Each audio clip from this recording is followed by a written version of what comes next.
and whatever I see is smiling at me. Love is who I am.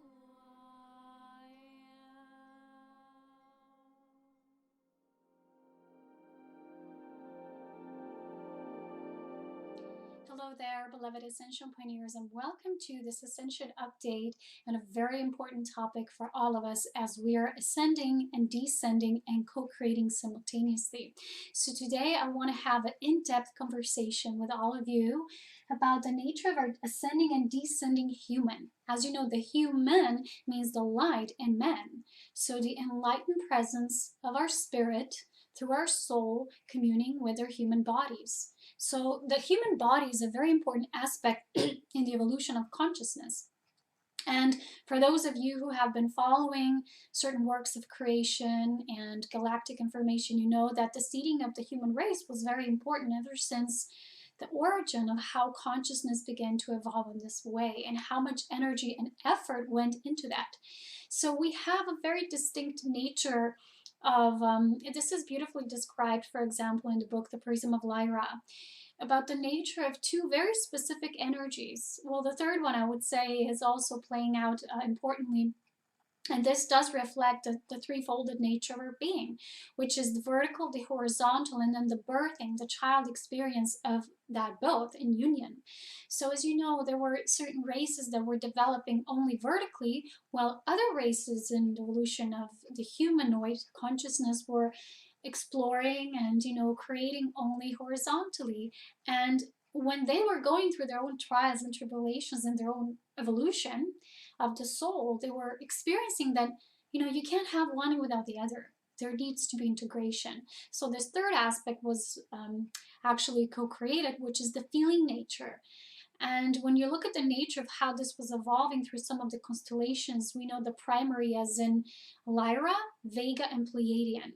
Those three main archetypal energies were how we went from the wanting to create, wanting to fuse out, then trying to see how do we fit in only with our own inner seed and developing our inner seed before we can expand further out. And then we had the vegan societies and the vegan cultures, which was very much dedicated to the development of the inner seed, the inner Christ, the inner spiritual practices and techniques, while the Pleiadian was very much about the emotional mastery and the childlike experience and the rejoicing of creation and, sometimes not wanting to be a part of either this and that, while in the end discovering that it is all one experience. And this played out through many different archetypes, but I'm just going into these basics because I always talk about the nature of all life in creation as flowing through the third aspect. So it comes through the divine trinity. And today I want to start by talking about ascension and descension process. This topic is shared throughout all my ascension videos. And for those of you who've been here for a while, you sure probably know what I'm talking about. And I would again love to emphasize here that when I say the awakening, when your inner flame starts to go up and ascend, and then the descension process, which goes down in terms of embodying your ascended light, and then the last third aspect is that reverberating overlighting experience when you just radiate that out. It's basically coming through the spiraling movement, but I drew it almost like coming around this way. But I want to say again, this is a linear process. First you go up, then you go down, then you start swirling a bit around. Although that does rhyme, but this is always happening simultaneously. So we're multidimensional beings, and a huge part of our DNA, that's our light DNA, that's being encoded right now. And there's many who already come encoded in various degrees. So the only difference between us is not that certain beings are more advanced, star-seeded, and others are not. They're just earthly beings. They don't know anything about how it is to be spiritual. They're different souls completely, while you would say certain other beings are star-seeded or angelic, so all of that. In truth, we're all of that. The fragmentation began with the whole, with the one. The only difference between us is how much of that seed potential, which is our threefolded flame, of the Christ experience, how much of that threefolded flame and that balanced integration and awakened remembrance we have on a soul level already fused with, in a way, how much our light DNA was already activated and integrated. So that's the difference between us. Otherwise, we all have that same starting off point. We're all from the one. So basically, we all come from the seed of the stars of the all. So I love when people are already now starting to share this, that we're not just Pleiadian or just Syrian or there's just this and that, which I have been sharing throughout all of my videos, because this does cause separation, and this will make you seem and feel yourself almost like in just linear sense, when in truth we are through this ascension and descension process and co-creation, where we are now in our human nature, because we are here as humans now, and we're embodying our light here on this planet. This does deal with our multidimensional awakening. So this process is basically as the seed, this is our seed of Christ. You see, the seed is this threefolded flame, which I drew here. So love, wisdom, and power flame. And this flame is our seed of the Christ. And how much we develop the seed is always happening in these waves. Ascension, descension, and overlighting experience are always synchronized. They're always in parallel. They're always simultaneous. But we don't always hear, as a part of us perceives ourselves as linear, so we perceive things as events, one after the other, one step after another. That's why a part of us will feel this as a separate integration process. You would say, I'm awakening to the light, my kundalini rises up, I stay here, I remember the light quotient, I activate my light or rainbow DNA, whatever you would call it, I'm ascending. And then a part of you says, I'm here in this body, so I know that this body serves a purpose. So you start to descend and bring your light of the ascension back into your physical body, into your form in all ways, on all levels of your being, which of course is not all simultaneously at once. And that's the only part I'm talking about. It's in spiral movements, and that's why this process is an infinitely recurring pattern.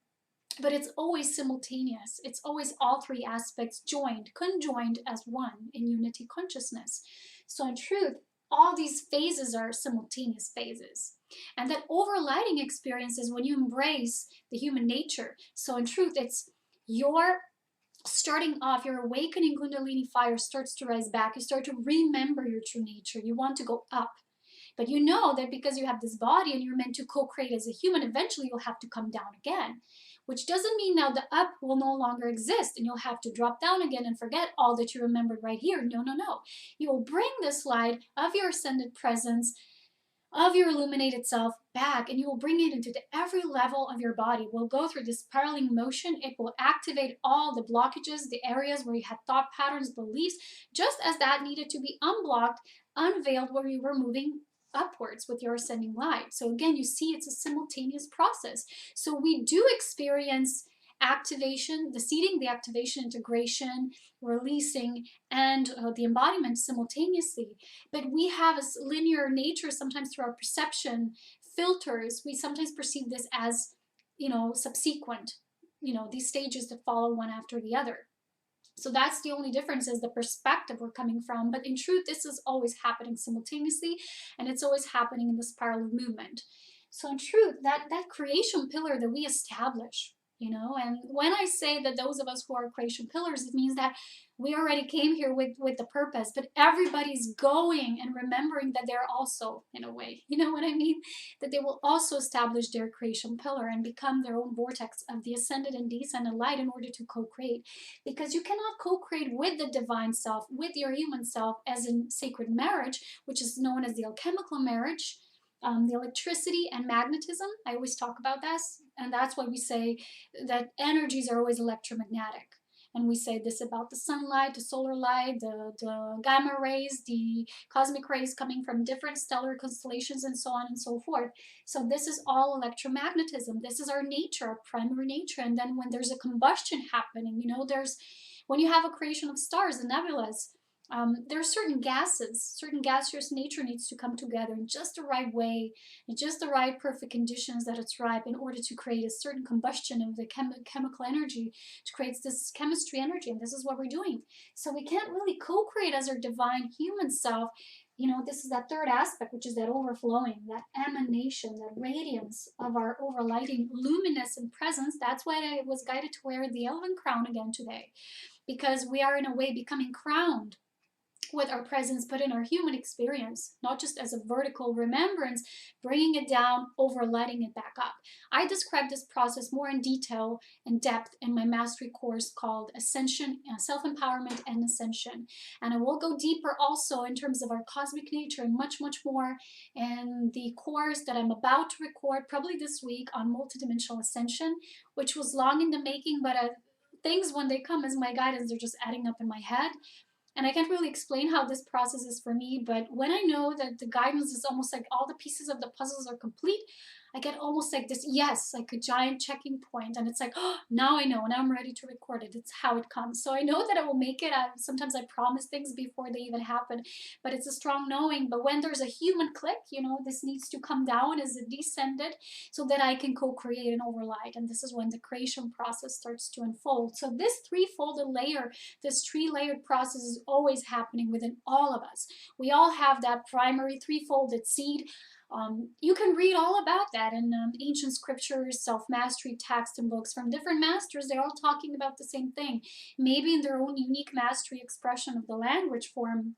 But as you know, we're much more beyond just the language that we might know. So the human integration today, in this video, I want to focus more on this process of what happens when our light descends down.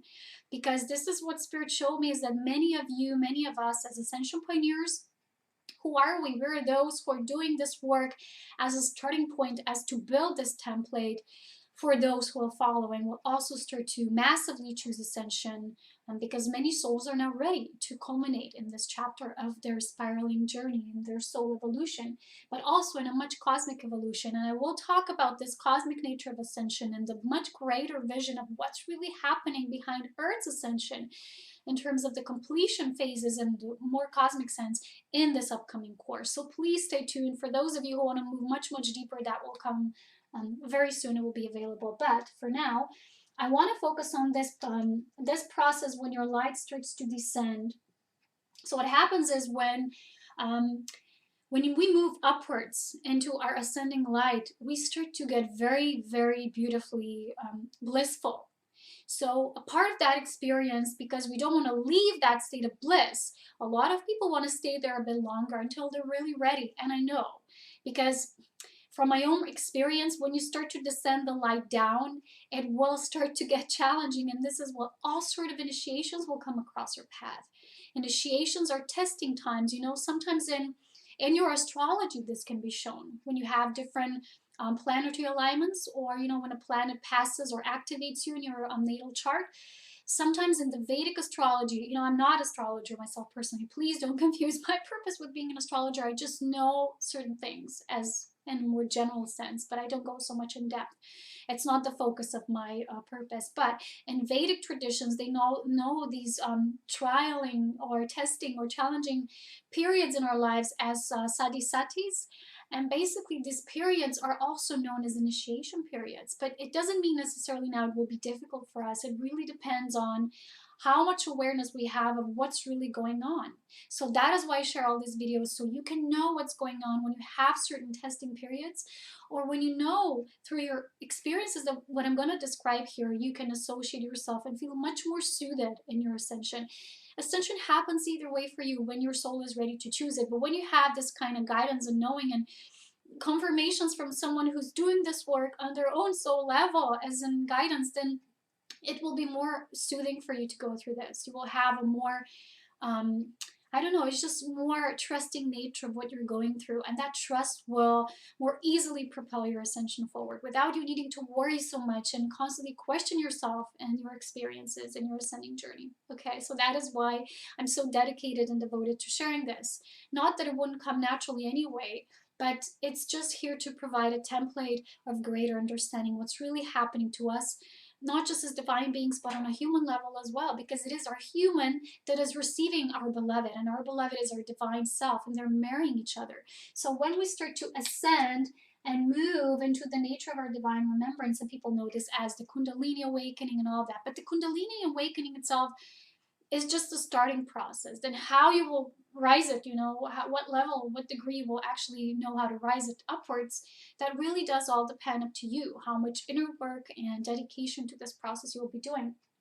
But this process, sometimes when you move upwards and you start to ascend and remember, well, ascension, basically what I would call it in terms of what I use it, when I say ascension pioneers, when I say we are ascending, I use it, it's just a general term for all these three. So for the whole process. Although, you know, this divine remembrance and awakening and the descending and ascending back up. So I just generalize it and say ascension for all three, to make no mistake here, okay? So why is it so important when you come upwards and you start to spiral upwards and you have so much activations happening? A lot of light activations are in this level. It's very important because here, like I said, a lot of people won't be willing to drop down, and they will need to be really ready. They will need to strengthen themselves enough so they can start to descend that light in their human templates. So in this part of you, this part of us, it's our spirit, I mean our human, that wants to marry our spirit. But as we start to descend, and as we start to decrease, not decrease, descend our light into our bodies, into every human aspect, and to every single chakra, so that we can actually co-create a white column of white pillar of light, which I always talk about. This is how it's created. It needs to, that white light, that ascension light that we start to fuse, we're going to start to build up the cracks, every separateness, perception and notion and belief, and every egoic tendency, every spiritual ego, every sort of BS, which means belief system we've ever had and incorporated. It's going to start to, if in this rising up column we're starting to be aware about it, then in this descending light, we're starting to integrate it. We're starting to fuse it together and do the work of what we know, what we actually need to do to bring that into the light of awareness and integration. So as we start to come back down with the light of descension, here our spirit then will marry our human. So our human marries the spirit, and then our spirit or divine self marries our human. And here this beautiful infinity symbol is formed, right? Also that always exists as a template, but here in our actual physical experience, we'll have a feeling of that union, and that union will create, as you know, how we're to draw it, the Vesica Pisces symbol, right? You have two circles conjoined together. And in the middle of these two circles is a space, which is the space for that third energy. It's neither supposed to be too separately apart or too tight together. It's just a beautiful, beautiful formation of two circles coming together. And this will provide this template for that seed of the Christ to start flourishing, overlighting, blossoming in its freedom and its infinite ascending potential and capacity to evolve to its maximum highest potential. So what happens here is that when this marriage, and we always talk about this alchemical marriage, here in the seed begins to be activated but also integrated, it starts to blossom further out, and it starts to create this alchemical marriage, which will start to produce. So this birthing process, this overlighting process, is our new human experience. This is what we call the new earth, the new human, because it's something we haven't been used to before, because let's face it, souls did not yet, in most cases, live up to that potential and did not yet start to activate the ascension experience. But with the whole cosmic scenario and the shift of the ages and everything that's happening also with our cosmic ascension and earthly ascension, and follow up with the upcoming course for me, it will be explained much more in detail why is it actually happening and why in this way. This is why we have so much capacity now, and why so many souls are ready and choosing this process, because there's so much support and for the understanding to be birthed at what's actually happening in the process of soul alchemy and ascension. So what I'm going to talk about today is the human integration. So I'm going to talk about what happens when we start to descend. I've talked a lot about ascension and, being reacquainted with the white light returning, all of that. But today, I want to talk about the humble experience when your spirit marries the human, and when you no longer see the separation between the two. Because when you get, almost like here, when you move your light upwards, you know that you need to get to the highest point you can. And I remember when this happened for me, I met a lady who via Skype session told me, she said, for you, no more going up. That's it. She said, no, only down. And loving, loving, loving. So if that ascension is return of the light, of remembrance, recoding, the light infusion, the galactivation, whatever you might call it, then the descending will be all about love, because the light and love will produce divine birth.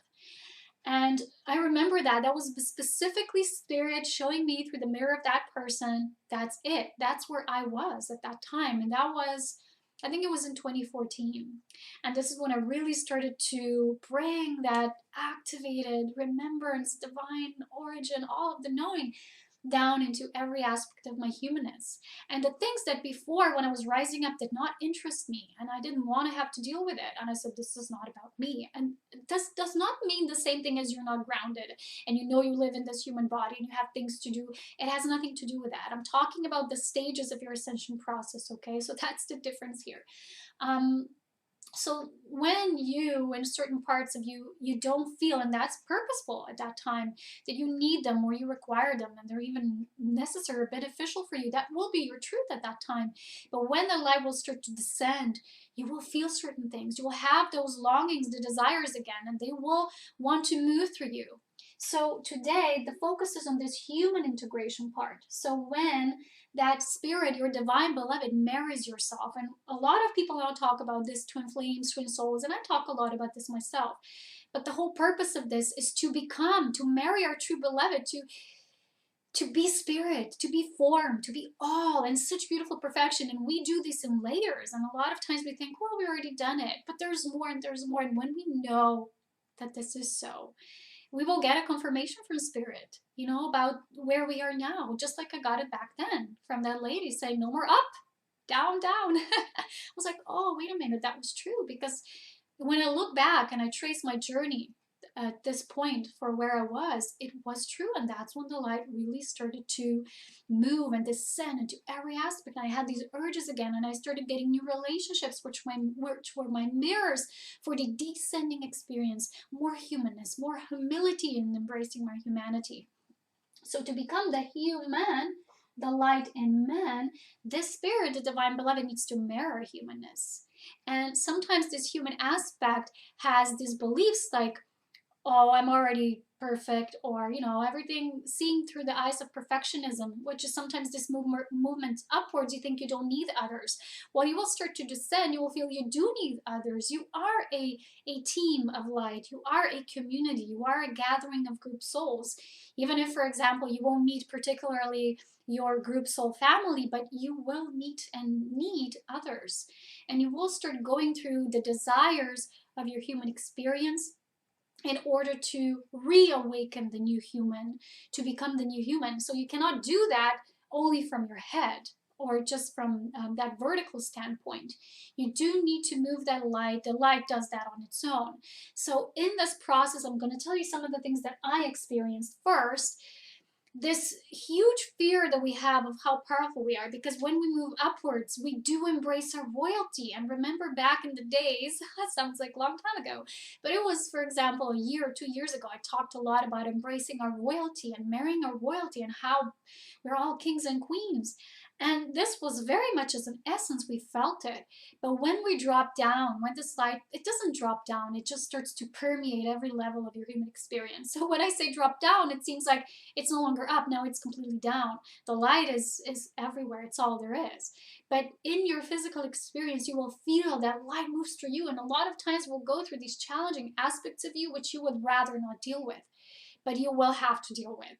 If you won't deal with it, it will be a repetitive thing. And it can come through you as situations in a specific relationship, which will be maybe even very painful for you. I had this myself just recently. When you have a very painful relationship and it shows you in truth through love, because even that pain comes through divine love, because it wants to show you a part of you that you still played as small. You felt, oh, I'm going to numb down my light or power because you keep saying to yourself, I'm too much for others. They won't embrace me. If I will completely ascend, I'll be too much. I used to say this to myself because people were running away from me of my strength of knowing, and how firm I was in myself, how much integrity I had. It could trigger all of their insecurities, and where they're still not committed fully to this process. So they rather wouldn't see it, and they rather ran away, or they ran for the hills. And then a part of me, which still played small, would say, well, they don't like me, or I felt almost like this unwanted baby, this little baby that was deposited here on this planet. Lacking love was like, you're here and yet no one wants you because you're just different and nobody would even come close to you. And that part of us is that human baby self that we are basically ascending, which I always tell you, this part, when the spirit starts to marry your human, that part will want to grow up with you. It will want to be lifted up with you.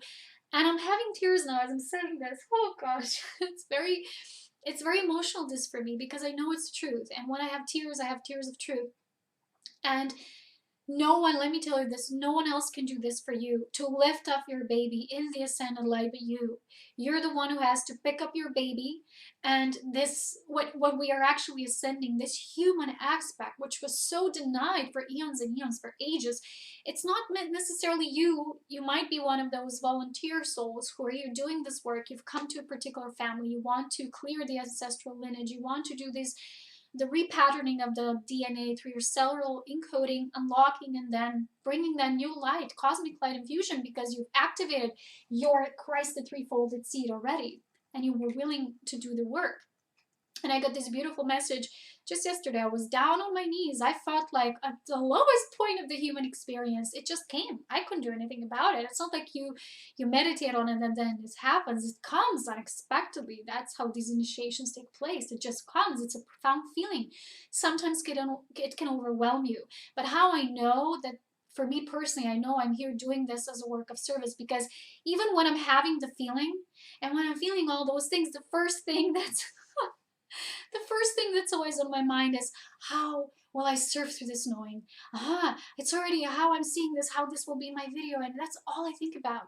I cannot think about anything else but how I will pass this knowing and this wisdom to others, because that's what I'm here for. And I read this beautiful message from this book. I might read it to all of us in the end if I will be called to, because it's so beautiful. It's from this oracle. And right as I was down on my knees, this message comes, and it made me cry even more, because I knew it's the truth. And yet that part of you which doesn't want to embrace this greatness says, no, I don't want to hear this. Oh, I don't want to have this. It's too heavy for me. When in truth it's light. It's not even heavy. It's the denial of that greatness. It's the denial of the greatness that it can be experienced in human form. Is that which we have been trialing and erroring with for so long. It's the part that felt you cannot have complete ensoulment, complete embodiment as a human, period. The old spirituality, the old dogmas that teaches that Savior is outside of us, and we're too much for people, or sometimes, where you will be the light, your light will have to be dimmed, it's too much for this world, the world is too dense. All these teachings, even in the New Age, hide or soft, this is not for everybody. Of course, we need to be discernment in terms of how we act with what we know, and responsible and in integrity, but not by dimming our light. And this part, this baby, it wants to be fed, it wants to be nourished, it wants to be lifted up. And like I said, only we can do that. How I did this yesterday, the only way that you can do that is be present fully with every feeling that's coming through. That's why all that I did, it was lie in bed for half a day maybe. I just lay there. I allowed the tears to come. I asked, what are the feelings? Tell me, what are the feelings I'm feeling? Because only in feeling them, you're feeling what this baby, what this human experience part of us feels, what the human template, the body, the vessel feels.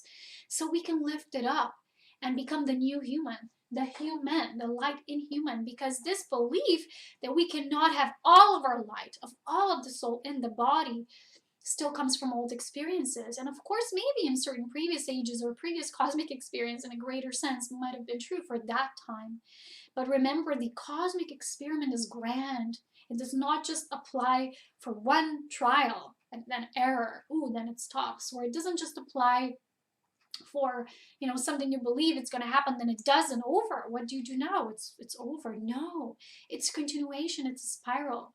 So we always have infinite options. Whenever people say you will miss out on this opportunity if you don't take it, no, it's not true. Love can create in infinite ways and forms. The divine lover is the language, the beloved, the language of creation. It's all us loving us. It's this love that we, even when it feels the most painful, it's still love. And that's how sometimes even in those tears, we feel, oh, that's our peril or trials and tribulations. Sometimes a lot of advanced souls will have those experiences because they need them so they can feel how it is to be human, because even a lot of souls did not have human experiences, or they had them only couple rare times in their own evolution and how they served. So they need them, we need them. And sometimes the most challenging paths are not karmic paths, but they're paths to move through this energy, to be a way shower for this new template that we're building. So why I want to talk about this human integration today is because this aspect, Spirit shows me a lot of the beings, a lot of you essential pioneers, this is where you are now. And when you will feel things like, you will feel stranded, almost like your guides have left you. They didn't leave you, or the angelics, they don't leave us. It's like always the light doesn't leave us. The love doesn't. It's always there. We leave it for a while because we want to see how it is to be bare naked, just in our humanness, so we can again lift that Kundalini fire. But this time it's no longer the Kundalini fire that starts to rise up. It's the life force, and it can flow through our human nature. It will be lifted back through just our human nature. You see? The human can be the rising phoenix, and it is the rising phoenix. And this is where this process happens. So in this process, you might feel like you're going down, and everything that before you said, I don't want to be human, the human experience. And you know what I said to myself when I was going through these feelings in my bed? I said, I'm human. And I kept repeating it for a while, as long as it started to feel comfortable. And I cried and I said, that's what I am. I'm a human. And that's it. I didn't say I'm only human, but I wanted to feel human. I'm human, and my human, and I was saying my human has desires. My human has needs, and these desires are a way of expansion because the human wants to create. That's the birthing process, almost like the baby is a tiny baby, but then it starts to walk and talk and wants to experiment and experience things. It's how our new human that will be without belief systems, limitations, false, all those false beliefs and patterns, it will want to experience and grow, but in a new way. The new Homo luminous, what I call it, okay? So at this point, sometimes we will feel like we're totally stranded, our guides have abandoned us, we have no more Ascension team, they're just stepping aside, because to be true masters of our ascending, descending human nature, we require this. We require this stage to fully lift our human baby back up. And I know for a lot of you, it might feel this way. And at this point, you will have much questioning of your identity. I've been seeing, I think some people talked about the identity crisis that they feel at this point. This is exactly what's happening. This is where we are in this process. Identity loss. Who am I? Who am I really? We're starting to ask those questions. Perfect. And you know, for a while, feel what feels right for you. For me, at that time, it feels human. I'm human.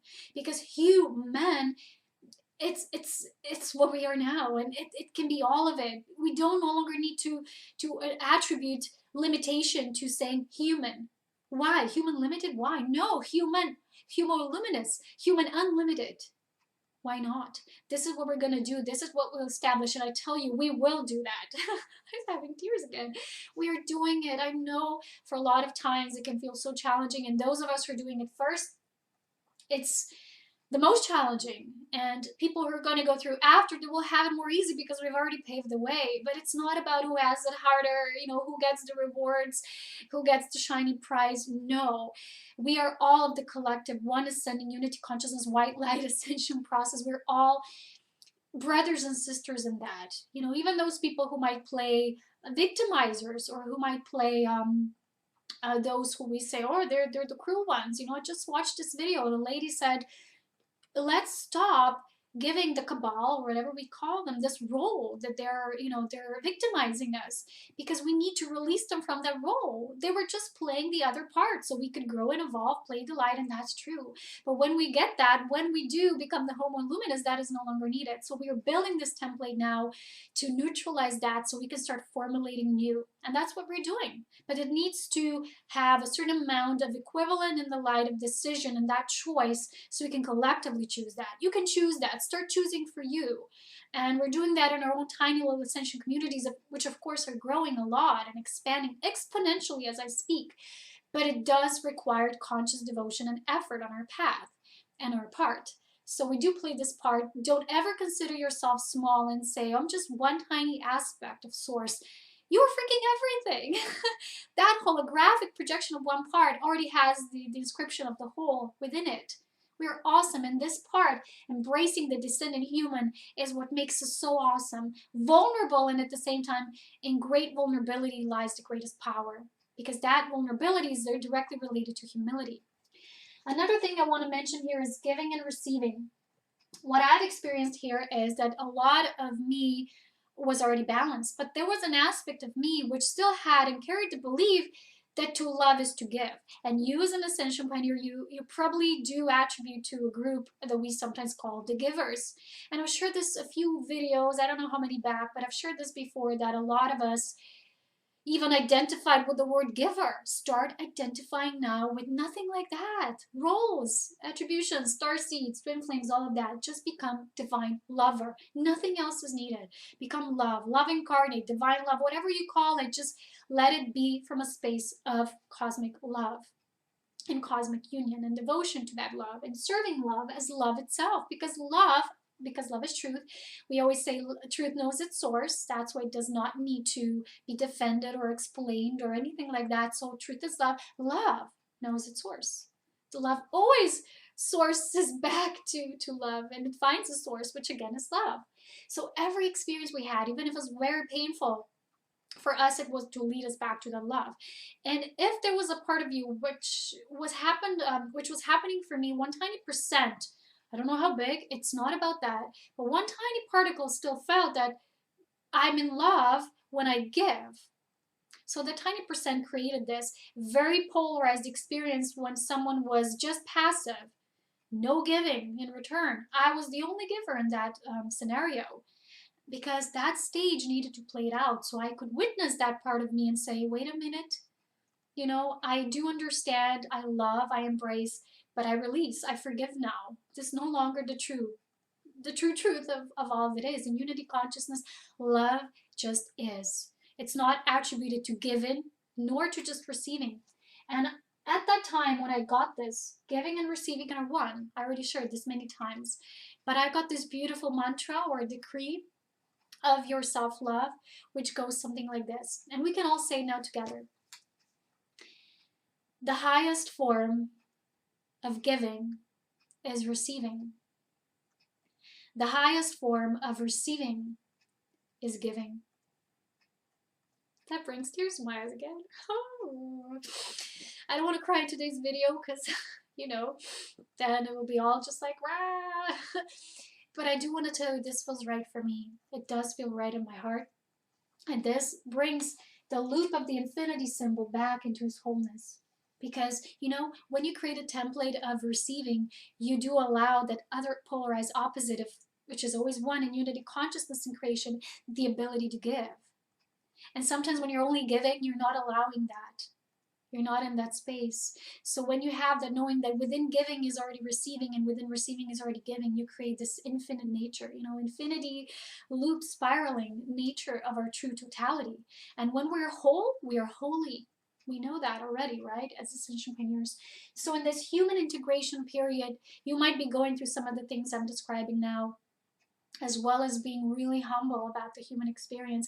When you're only about the up, up, up, you won't sometimes have the compassion for all that people are still experiencing. When the light starts to descend into every fraction of the human experience, that's when you will truly have compassion, which is not the same as victim mentality or saving and rescuing. Oh, no, we don't help everybody. No, when you go up, you want to help everybody. But in an unbalanced, untruthful way, when this starts to descend and you embrace the human experience in all there is. Some of the things I've experienced I can only share, of course, through my own example, and this means to be a way shower, is I can only share what I lived through. I cannot share what it's just a concept that I don't even know about.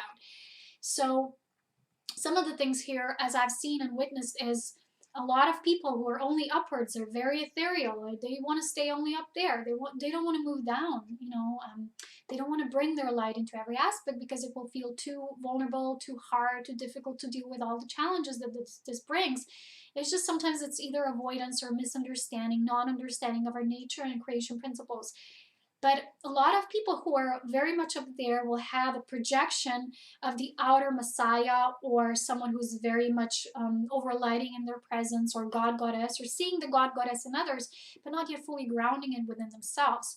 So when this happens, sometimes people create these false expectations. And I've had this in my life, that people came, they saw me, or they either follow what I share, they created this image. And a few people of those got to meet me personally, and if they still held projected beliefs about that, what I'm supposed to be like, I always ended up disappointing them. or hurting them in that way, because they held beliefs about how I'm supposed to be like, as this figure they had in their mind, and it didn't fulfill them. So of course disappointment came in. Oh, wait a minute, she's not like that, you know. Because when you truly are embracing your human nature, you're no longer seeking and striving for that perfectionism. It all has to be perfect, it all has to be spotless. You will be so humble in your human nature that you will see, oh, okay, tears starting to. I'm sorry, very emotional video today, because this is what I'm actually experiencing now, and that is why I have those tears, because it's so embodied where I am now. And so, to embrace this humility of our human experience is to also say, I don't just know, you know, the vertical, but when you move down into the human, you also don't know. So the knowing and the not knowing are also one and the same, like giving and receiving. And you will feel that there's certain things you just don't know. People come to me and they say, please, would you tell me this, or, you know, solve all their problems, or think things already, you know, the ethereal and no grounding nature needed, no physical experience. You would just know everything. They have high ideals, they have high expectations. And this again is a projection.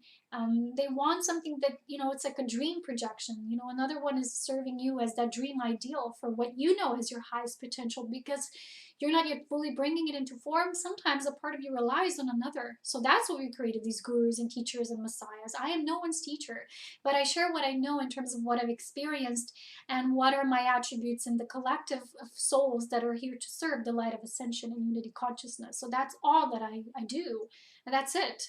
And I wouldn't perceive myself as teacher. You know, there's an essence of me that might relate to the essence of a teacher, and that's only partial essence. So that's not the whole totality of me. But I did experience that sometimes people expect certain things, and you will be so humbly humane and in your human nature that you will say, I don't know, I just don't know. You will no longer be that figure who thinks it has to have an answer for everyone and know things. You can share these things how you've experienced them. You can share your beautiful experience, and that's it. You will become so humble in your human nature that you will know that at the same time you do know, you also don't know. And you will value that aspect just as much as your knowingness. So this is what starts to take place in the human integration. And to embrace this gives you such freedom. It gives you such elevation that you will start to create this template to co-create as a new human. This is where we are now. A lot of us are here. This is the first template for this. And when a lot of people say, we are ascended, we are ascending, it's not linear. Our ascension deals with so many factors and so many different layerings of our overall ascending experience that we need to first assess where we are in that experience. So a few months ago, I think it was maybe a month or two ago, my mother had this dream about me, and she sometimes has these prophetic archetypal dreams that share a lot of guidance. When I was just drawing and dragging clothes from one space to another, and there were starting to be all these flowery dresses and blossoming, and all of a sudden I felt so free and blossomed. And she said to me, wow, you're so light and you can do everything from this point. And at that point I really lived my human liberation, and at that point also my human counterpart, my divine beloved in a human form, came through unexpectedly, unwillingly, just showed up, because it was no longer about chasing or wanting that on the outside. We create this human template of the richness of our garden, the embracing that we're not too much for others, or we're not just you know, part of us has to stay hidden. It's great majesty, but also that humility of the human experience, you know, to be humble in it, to be humble in our greatness. That's very hard to describe. It's just the energy and how it feels. It can feel very funny. It's almost like you can feel different in terms of how you embody your light than most of the other people that live on this planet now. But at the same time, you feel connected. You don't feel disconnected from them.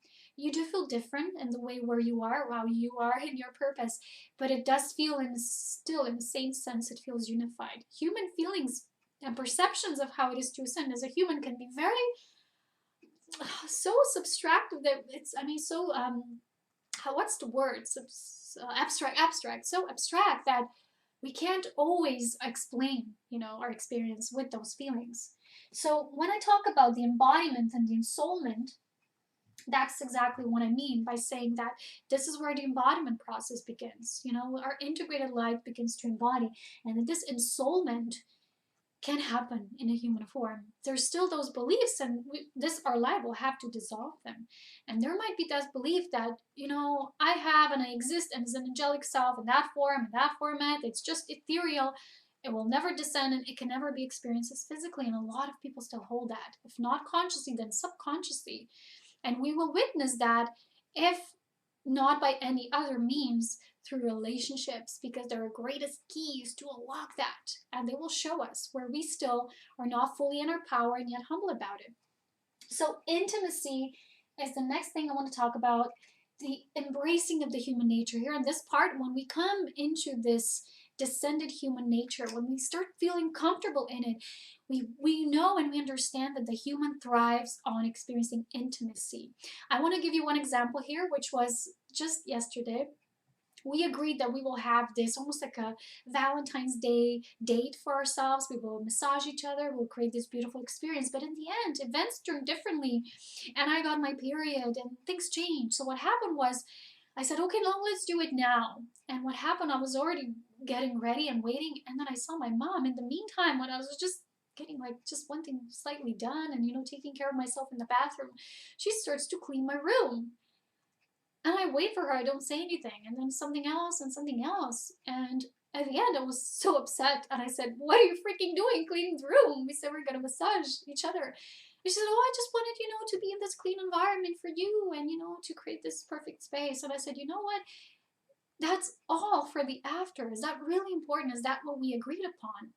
And that was a beautiful playing out again on that stage, which we as humans play out, so we can see certain aspects of, for example, what our soul really wants and longs for, and what our human mind sometimes wants to create on the other means, for example, from our habit. And I asked my mom, why did you do that? Why did you want to do that one last thing, get done and done, done, done, done? Because it's always, the list is endless. It never ends. And we cannot create intimacy through that. And I asked her, where did this come from? And she said, well, habitual patterns. And I said, exactly. So there's so much that we will see and witness when we come into our human embodiment, ensoulment in our human form. We will see through everyone and everything how much humans are distracting themselves to get away from this intimacy. How much our human nature is denied. Going out with your buddies, more important than to spend time with your beloved, or creating all these things you think you want to do to pursue all these sports, endless activities, things you need to do for your job, for your work, never really fully committing to sacred union. When those of you who are coming here at the descended level of your human experience, you will long for union with yourself, with another, and that union cannot flourish and blossom without intimacy. That does require in our humanness, it does require time, space, devotion. So if you have no time for it, don't expect it to come out of the sky and bless you through some heavenly occurrence. No, you're the one creating it. If we want beautiful moments, if we want pleasure in life, we have to find the space to get that fulfilled for ourselves. Our baby, which we're lifting up, wants to have those desires fulfilled. And when you will get to this level, you will feel how much within you longs for that expression, but in a new way. There will be a part of you which will say, that's stupid because it's just an egoic desire. No, because you're already ensouled. You don't have that ego soul versus this and that. You will be ensouled.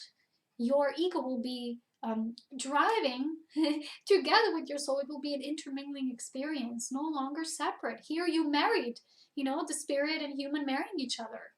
So the two sacred rings coming together, interlocking. And so with this, you will trust your newfound desires of the longing which cause you to create as a new human. There's certain things we need to create. That is why we're here. And the divine wants us to create. The Garden of Eden was created for Adam, Eve to play, to create.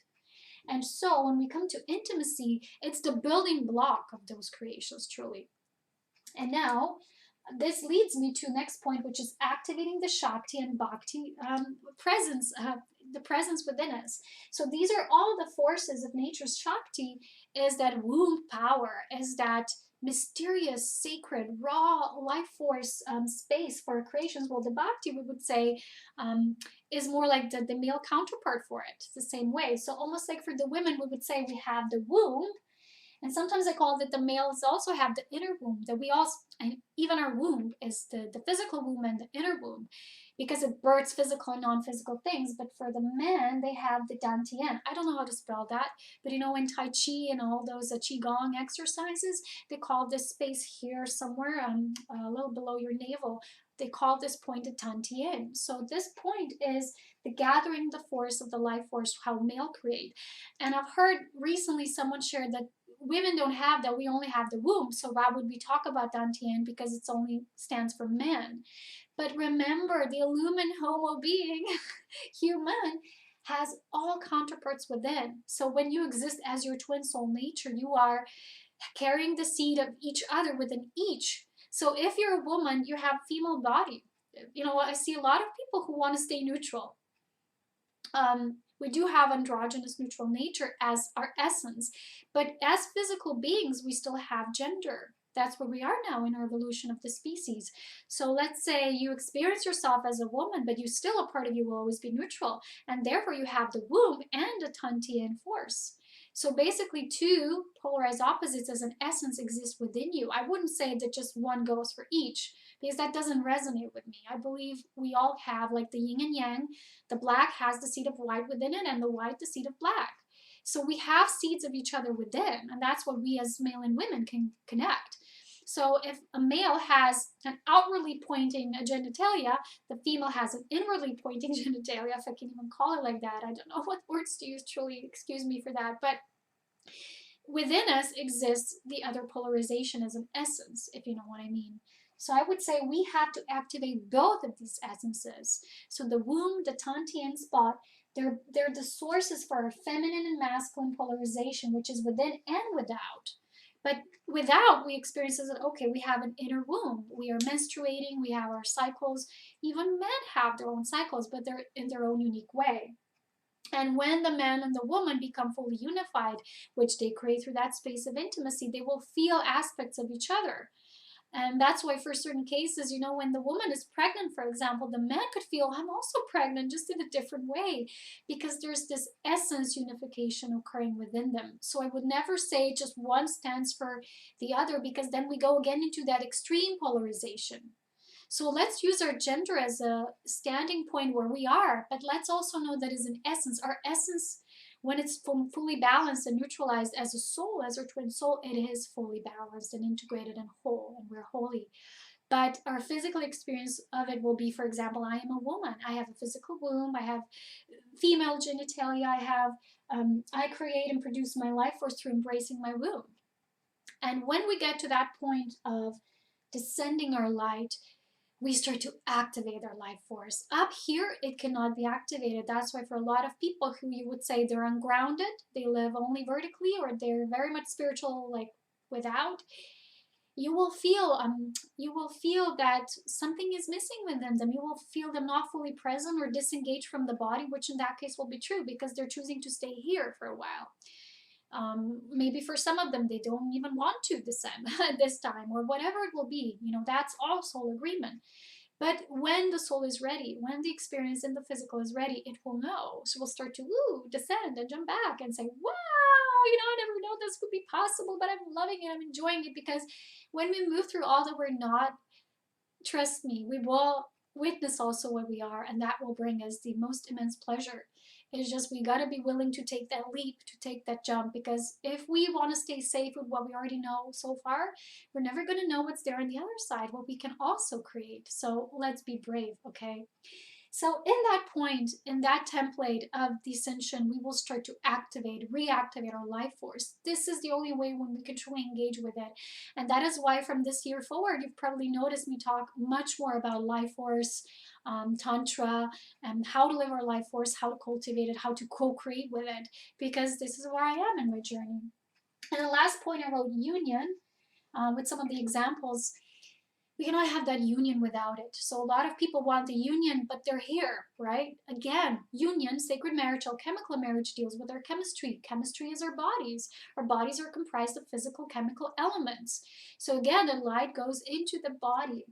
And that's when true union can take place. So for a lot of you who deal with your other polarized part of you, which sometimes you call as twin flame, soulmate, whatever, when you come with them, only from the, when you come to the relationship, when you assess the relationship only from the perspective of only ascension, because I met someone and he said to me, I said, what do you want even? What do you experience from a relationship? What would you desire from it? And he said, I want us to ascend. And he like showed somewhere up. I'm like, but I already ascended. I'm not descending now. I want to co-create.